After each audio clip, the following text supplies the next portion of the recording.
할렐루야! 영과 진리로 우리 하나님을 높여 찬양합니다. 이 아침에 우리가 주의 말씀을 붙들고 지혜와 계시의 영신 성령 안에서 분명하게 하나님의 뜻을 분별하고 이 뜻대로 살아가는 하루가 될 것입니다. 주님께서 우리를 보호하시고 하나님의 신령한 복을 누리며 믿음으로 승리케 하실 것입니다. 그 하나님을 기대함으로 오늘 이 아침 함께 시작하길 원합니다. 10월 23일 월요일 아침 예배 성삼위 하나님께 올려드립니다. 오늘 하나님의 말씀은 민수기 25장 1절부터 18절까지입니다. 민수기 25장 1절부터 18절까지입니다. 이스라엘이 시딤에 머물러 있더니 그 백성이 모압 여자들과 음행하기를 시작하니라. 그 여자들이 자기 신들에게 제사할 때 이스라엘 백성을 청함해 백성이 먹고 그들의 신들에게 전함으로 이스라엘이 바알불로에게 가담한지라. 여호와께서 이스라엘에게 진노하시니라. 여호와께서 모세에게 이르시되 백성의 수령들을 잡아 태양을 향하여 여호와 앞에 목매어 달아 그리하면 여호와의 진노가 이스라엘에게서 떠나리라. 모세가 이스라엘 재판관들에게 이르되 너희는 각각 바알불로에게 가담한 사람들을 죽이라 하니라. 이스라엘 자손의 온 회중이 회막 문에서 울 때에 이스라엘 자손 한 사람이 모세와 온 회중의 눈앞에 미디안 한 여인을 데리고 그의 형제에게로 온지라. 제사장 아론 손자 엘르아살의 아들 비느하스가 보고 회중 가운데서 일어나 손에 창을 들고 그 이스라엘 남자를 따라 그의 막사에 들어가 이스라엘 남자와 그 여인의 배를 꿰뚫어서 두 사람을 죽이니 연병이 이스라엘 자손에게 그쳤더라. 그 연병으로 죽은 자가 24,000명이었더라. 여호와께서 모세에게 말씀하여 이르시되 제사장 아론의 손자 엘르아살의 아들 비느하스가 내 질투심으로 질투하여 이스라엘 자손 중에서 내 노를 돌이켜서 내 질투심으로 그들을 소멸하지 않게 하였도다. 그러므로 말하라. 내가 그에게 내 평화의 언약을 주리니 그와 그의 후손에게 영원한 제사장 직분의 언약이라. 그가 그의 하나님을 위하여 질투하여 이스라엘 자손을 속죄하였음이니라. 죽음을 당한 이스라엘 남자 곧 미디안 여인과 함께 죽임을 당한 자의 이름은 시므이니 살루의 아들이요 시몬인의 조상의 가문 중 한 지도자이며 죽음을 당한 미디안 여인의 이름은 고스비이니 수르의 딸이라. 수르는 미디안 백성의 한 족장의 가문의 수령이었더라. 여호와께서 모세에게 말씀하여 이르시되 미디안들에 대적하여 그들을 치라. 이는 그들이 속임수로 너희를 대적하되 부올의 일과 미디안 지휘관의 딸 곧 부올의 일로 연병이 일어난 날에 죽임을 당한 그들의 자매 고스비의 사건으로 너희를 유혹하였음이니라. 아멘. 하나님의 말씀입니다. 오늘 본문은 모압 여인과의 음행한 사건과 바알부어를 숭배했던 사건이 기록하고 있어요. 이 사건은 민수기 22장에서 24장에 기록되어 있던 발락과 발람의 사건과 매우 밀접한 연관이 되어 있습니다. 민수기 24장 25절에 보면 발람은 이스라엘을 저주하려 했으나 하나님의 강권적인 개입과 역사하심으로 그 계획이 실패로 돌아가죠. 그리고 각초로 돌아갈 수밖에 없습니다.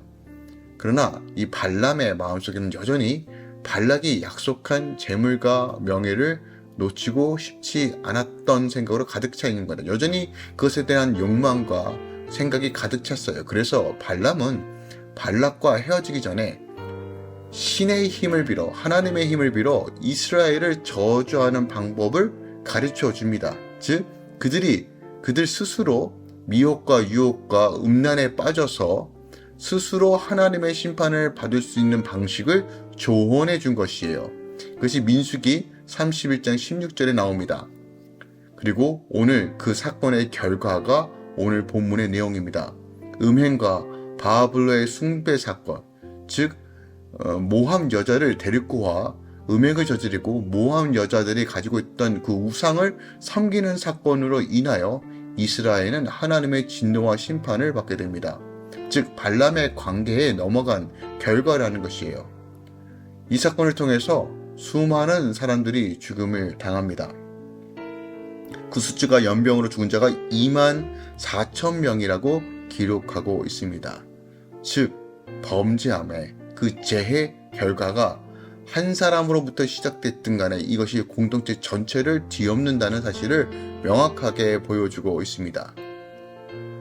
6절부터는 이제 진노 중에 있었던 사건을 기록하고 있는데, 음행 사건을 보고 있는 와중에 당시 비느하스가 하나님의 질투심으로 이 음행을 저지르고 있는 남녀를 창으로 꿰뚫어 죽여버립니다. 자, 아론의 손자 비느하스가 음행과 우상 숭배를 가감하게 하나님 앞에서 처형함으로써, 공개 처형함으로써 연병으로 심판받고 있는 백성들이 회개하는 와중에 다시 한번 이것이 회복되는 계기가 일어나는 것이에요. 자, 우리가 주목할 것은 본문에서 살펴보면요, 하나님의 명령으로 인하여 이제 백성의 수령들이 이제 죽임을 당하는 일이 벌어집니다. 이게 4절 이하인데요. 그리고 6절에 보면 이스라엘 자손들이 온 회중에 회막문에서 운다라고 표현하고 있어요. 이거 회개하고 있는 와중이에요. 그런데 회개하고 있는 와중 중에 이스라엘 자손 한 사람이 모세와 온 회중의 눈앞에 미디안의 한 여인을 데리고 그 형제의 회막으로 들어가게 됩니다. 그러니까 회개하는 와중에도 여전히 정신을 못 차리고 음행하던 자들이 있었다는 것이에요. 그의 이름이 오늘 후반절에 보니까 미디안의 여인의 이름은 고습이라고 얘기하고, 또한 이 남자애는 시므리 샬룸의 아들이요 시므의 족장의 가문 중에 한 지도자라고 말합니다. 그러니까 지도자임에도 불구하고 이 사태를 정확하게 인지 못하고 여전히 죄를 짓고 있는 것이에요. 그런데 이 비느하스가 창으로 이 남녀를 죽임으로써 하나님의 공의와 정의를 이룹니다.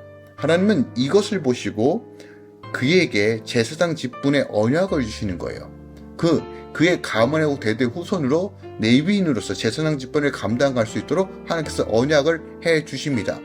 즉 그의 비느하스의 행동이 하나님의 마음에 합한 것이다 라고 성경은 명확하게 우리에게 말하고 있는 것이에요. 자, 이 의미가 무엇인지 우리가 깊이 살펴봐야 합니다. 하나님께서 왜 이것이 하나님의 축복과 하나님의 언약을 받을 수밖에 없는 행동이었는지. 자, 8절에 보면 이런 기록이 되어 있습니다. 그 이스라엘 남자를 따라 그의 막사에 들어가 이스라엘 남자와 그 여인의 배를 꿰뚫어 두 사람을 죽이니 연병이 이스라엘 자손에게 그쳤다라는 것이에요. 4절 이하에 보면요, 하나님께서 수령들에게 사명을 감당하지 못했던 이 지도자들, 수령들에게 하나님께서 그 책임을 물으십니다. 하나님의 진노로 온 회중이 침통에 빠져 있습니다. 그때 이스라엘 한 남자와 미디안 여인가 또다시 음행을 저지르죠. 그러니까 이를 보고 비느하스가 두 사람을 죽이죠. 자, 이 행동이 어떤 의미를 가지고 있느냐? 하나님의 관점에서 보면 죄의 완벽한 재고로서 이해할 수 있습니다. 자, 13절에 보니까 이렇게 기록하고 있어요. 그의 하나님을 위하여 질투하여 이스라엘 자손을 속죄하였다라고 표현합니다. 속죄가 무엇입니까? 대성문을 통해서 죄의 문제를 해결했다는 것이에요. 즉 하나님은요, 이 비느하스의 행동이 바로 죄를 척결하고 하나님의 공의와 의를 세우는 거룩한 행동이다라고 표현하시는 것이에요. 자, 이 말은 다른 말로 우리 안에 죄가 온전히 깨어지지 못하고 해결되지 않으면 회복과 치유는 없다는 놀라운 비밀을 우리에게 말해주고 있는 거예요.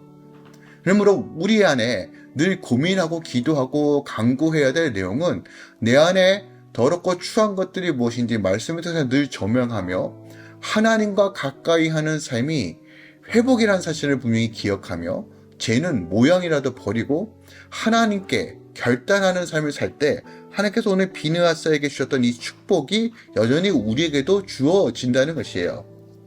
하나님께서 뭐라고 말씀하시냐면 영원한 제사장 직분의 언약이라고 말해요. 영원한 제사장입니다. 하나님을 가장 가까이서 섬길 수 있는 제사장 직분을 약속하셨어요. 대대 후손 다 전부 다요. 자, 이것이 바로 성도의 모습이고 교회의 모습이라는 것을 우리가 기억하기 원합니다. 우리는 하나님의 마음이 무엇인지를 알아야 됩니다. 세상이 말하는 기준과 도가 아니라요, 하나님의 뜻과 하나님의 기준이 무엇인지 알아야 됩니다. 이 비느하스의 행동이 하나님 보시기에 합당한 것입니다. 즉 죄를 멀리하고 완벽하게 처단함으로써 자기 자신뿐만 아니라 공동체를 살리며 하나님의 질서를 회복하는 것이 바로 하나님께서 찾으시는 합당한 삶이라는 것이에요. 그러므로 죄를 가볍게 여기는 것이 아니라 작은 죄라도 다시 한번 말씀 안에 주님 앞에 내려놓고 온전한 회개함으로 주님의 거룩한 성령 안에서 걸어가는 삶이 중요하다는 것이에요. 또한 11절에 성도는 거룩한 질투심, 거룩한 분노를 가지고 있어야 함을 우리가 분명히 보아야 합니다. 11절에 제사장의 아론 손자 엘르아살의 아들이 비나스가 내 질투심으로 질투하였다라고 말합니다. 자, 이 말은 다른 말로 이것이에요. 하나님께서 무엇을 집중하고 있고 무엇에 의해서 마음이 아파하신지를 분별하고 깨달았다는 것입니다. 이스라엘 자손을 하나님의 진노로부터 구원하여 주셨는데, 구원을 베풀었는데, 이 비느하스의 행동으로 인하여 대신 하나님께서 진노하실 일을 비느하스가 대신 그것을 행함으로써 더 이상 하나님의 진노가 이스라엘의 백성들에게 임하지 않았다는 것이에요. 그러니까 원래 질투심이라는 건요, 다른 사람이 자신보다 잘다는 것을 싫어하고 시기하여 다른 사람으로 하여금 잘못되도록 하는 악한 마음을 가리키는 것이 바로 질투심입니다. 내가 안 된다면 남도 안 된다라는 하는 심리가 바로 질투심에 근거한다는 거예요. 그런데 하나님께서 비느하스의 질투심을 책망하기에는커녕 오히려 칭찬하고 있다는 거예요. 다시 말씀드립니다. 그 이유는 하나님의 마음을 대면했기 때문입니다. 하나님의 마음과 하나님의 분노와 하나님의 증오와 죄에 대한 심판을 그 마음을 깨닫고 행함을 통해서, 삶을 통해서 분명하게 하나님의 마음을 증거했다는 것입니다. 비느하스의 질투심은 다른 사람이 하나님보다 우상을 더 사랑하고 하나님의 말씀을 어기고 죄를 범하는 것을 싫어하는 오직 하나님만 섬기도록 그의 말씀대로 살아가길 바라는 그런 질투심이었다는 것이에요. 그러니까 하나님의 복에 합당한 질투심이고 의로우심이고 공의였다는 것이에요. 자, 우리가 추구해야 될 기준이 바로 여기에 있습니다. 하나님의 마음을 보기를 사모하십시오. 하나님의 생각과 머무는 곳이 어딘지를 늘 관심 가지고 그의 뜻을 향해 나아가는 삶을 사십시오. 하나님께서는 우리가 세상적인 악한 질투심을 갖는 것을 원치 않으십니다. 하나님을 향한 거룩한 질투심을 갖고 이 세상 가운데 하나님의 나라와 하나님의 마음을 대면하길 원하십니다. 여러분 기억합시다. 우리는 하나님의 뜻대로 살아가는 것이 복된 것입니다. 오늘도 여러분 삶 가운데 지혜와 계시의 영이 임하여 하나님의 뜻을 분별하고 말씀에서 주시는 하나님의 참된 자유와 기쁨으로 충만하게 되길 소망합니다. 더 나아가 하나님의 질투심으로 공의와 정의를 행하며 끊임없이 주의 나라를 선포하는 주의 자녀가 되길 예수 그리스도로 축원드립니다. 여러분 삶 가운데 오늘도 하나님의 인도하심과 하나님의 충만함이 임할 것입니다. 기도하겠습니다. 사랑하는 주님 감사드립니다. 늘 주 안에 거하고 주의 말씀을 붙들며 하나님을 경외하고 하나님의 나라와 공의를 위해 걸어가겠다고 선포했던 주의 성도들의 결단을 기억하셔서 이들이 결단에서 머무는 삶이 아니라 믿음으로 온전히 걸어갈 수 있는 즐거움과 기쁨을 허락하여 주시옵소서. 할렐루야 교회 성도들을 축복합니다. 또한 이 아침에 함께 말씀을 나눈 주의 자녀들을 축복합니다. 주님의 선하심으로 채우소서. 이제는 우리 주 예수 그리스도의 은혜와 우리 하나님 아버지의 놀랍고 지극하신 사랑과 성령 하나님의 지극한 충만 역사하심이 이제부터 영원까지 함께 계시길 축원하노라. 아멘.